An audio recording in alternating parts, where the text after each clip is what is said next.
संगठित होकर काम करना है साथियों, क्योंकि ये जो चंद 15% लोग हैं, इनके सीने में यह आग जल रही है।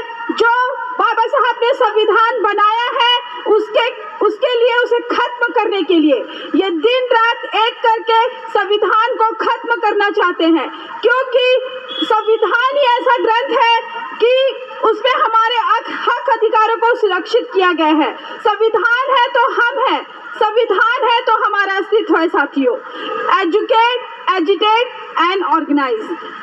एजुकेट हमें किस लिए होना है साथियों? हमें अपने ज्ञान को बढ़ाने के लिए। और एजिटेट हमें किस लिए होना है? कि हमें अपने हक अधिकारों को सुरक्षित करने के लिए। और ऑर्गेनाइज किस लिए होना है? हमें हमारे संविधान को सुरक्षित होने के लिए साथियों। इसलिए यो कही गई 2 लाइन आप लोग के लिए कहना चाहती हूँ। गर तमन्ना सच्ची हो, गर तमन्ना सच्ची हो तो कोई भी मुकाम हम हासिल करने से हमें कोई रोक नहीं सकता साथियों। इसीलिए मैं यहाँ पर जो सरकार है, जो मौजूदा सरकार छत्तीसगढ़ में है और जो केंद्र में बैठी है सरकार, जो राज्य में बैठी है सरकार, वो भी एसटी समाज से बिलोंग करते हैं और जो केंद्र में बैठी है सरकार वो भी आदिवासी समाज से बिलोंग करते हैं। बट वो कभी भी हम लोगों का हक अधिकार के बारे में नहीं सोचते साथियों, क्योंकि जब मुख्यमंत्री शपथ लेते हैं उसके 1 महीने के बाद ही हसदो जैसे कांड हो जाते हैं। हमारे जंगल जमीन के ऊपर इन पूंजीवादियों का कब्जा हो जाता है साथियों। तो इस चीज को हमें रोकना है, हमें एकजुट होना है और जो हक अधिकार हमें मिले हैं उनके लिए हमें काम करना है साथियों। तो आप यहाँ पर इन चीजों को आप समझिए कि जिस प्रकार इनके धर्म ग्रंथों में ये आए दिन अंधविश्वास पाखंड का जो ये जाल फैला के रखे हैं, हमारी बहुत सी महिलाएं उनके पंडालों में जाती हैं, दिन रात भजन कीर्तन में लगी रहती हैं। इन सभी को इन बातों से समझना चाहिए कि इनके मनुस्मृति में महिलाओं के लिए क्या लिखा गया है साथियों। इनके मनुस्मृति में लिखा गया है कि ढोर गवार शूद्र पशु नारी ये सब है ताड़न के अधिकारी। ऐसी गंदी बातें महिलाओं के लिए लिखी गई है साथियों। तो इस चीज को हमें तोड़ना है। और एक तरफ हमारा संविधान हमें क्या देता है साथियों?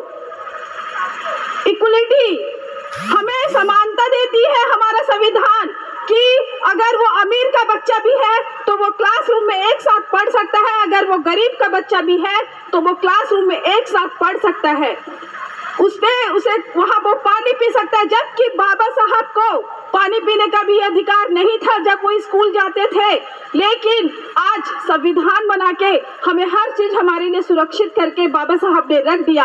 और इन मनुवादियों को, ये जो चंद मुट्ठी भर लोग हैं, हम यहाँ के मूल निवासी हैं और ये बाहर से आए हुए लोग हम पे हक अधिकार जमाना चाहते हैं साथियों। इसी चीज को हम लोगों को समझनी है। इसी बात को हमको अपने चेतन में बैठाना है।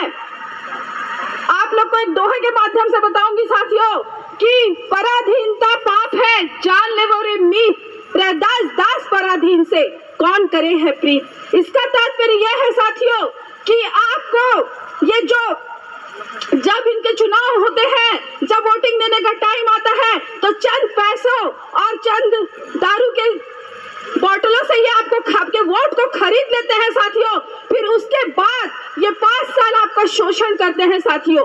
इस चीज को आप लोग को समझनी है। चंद पैसों और चंद रुपयों के लिए अपने जो वोट का अधिकार मिला है उसे हमें नहीं बेचना है साथियों, क्योंकि जब हम सही अपना प्रतिनिधि चुनेंगे तभी वो हमारे हक अधिकारों को सुरक्षित रखेगा साथियों। वह नहीं तो ऐसे चंद मुट्ठी भर लोग सिर्फ अपना मतलब पूरा करने के लिए। लेकिन हमारी आने वाली पीढ़ी का क्या साथियों? हमारी आने वाली पीढ़ियों को हम लाखों पैसा दे करके अच्छे से अच्छे कॉलेजों में पढ़ाई करा रहे हैं, लेकिन आज उनके लिए नौकरी नहीं है, आज उनके लिए ना हॉस्पिटल की सुविधा है, ना आज उनके लिए कोर्ट है, ना न्याय है।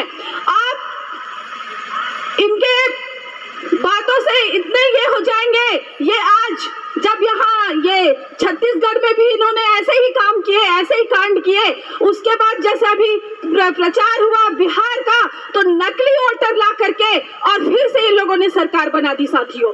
तो ये हमें समझनी है कि ये हक अधिकार हमें ऐसे ही नहीं मिले हैं। बाबा साहब ने जब अपने बच्चों की कुर्बानी दी और अपना पूरा जीवन समर्पित किया, माता रमाई ने अपना पूरा जीवन समर्पित किया, तब ये संविधान बना है साथियों। लेकिन किसके लिए बाबा साहब ने बना के गए? हम लोगों के लिए। हमें अपने बच्चे बोला उन्होंने कि मेरे लाखों बच्चे, लाखों करोड़ों बच्चों के लिए मैं हक की लड़ाई लड़ने जा रहा हूं। जब उन्होंने गोलमेज सम्मेलन में जाना था, माता रमाई ने उन्हें रोका। जब राज रतन की डेड बॉडी पड़ी हुई थी, बाबा साहब ने उसका अंतिम संस्कार किए बिना हमारे हक अधिकारों के लिए उस सभा में गए।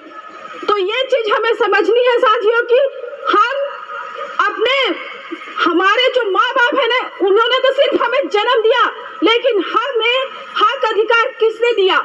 किसके वजह से आज हम सीना ऊपर करके चल रहे हैं साथियों? बाबा साहब अम्बेडकर के संविधान के वजह से साथियों।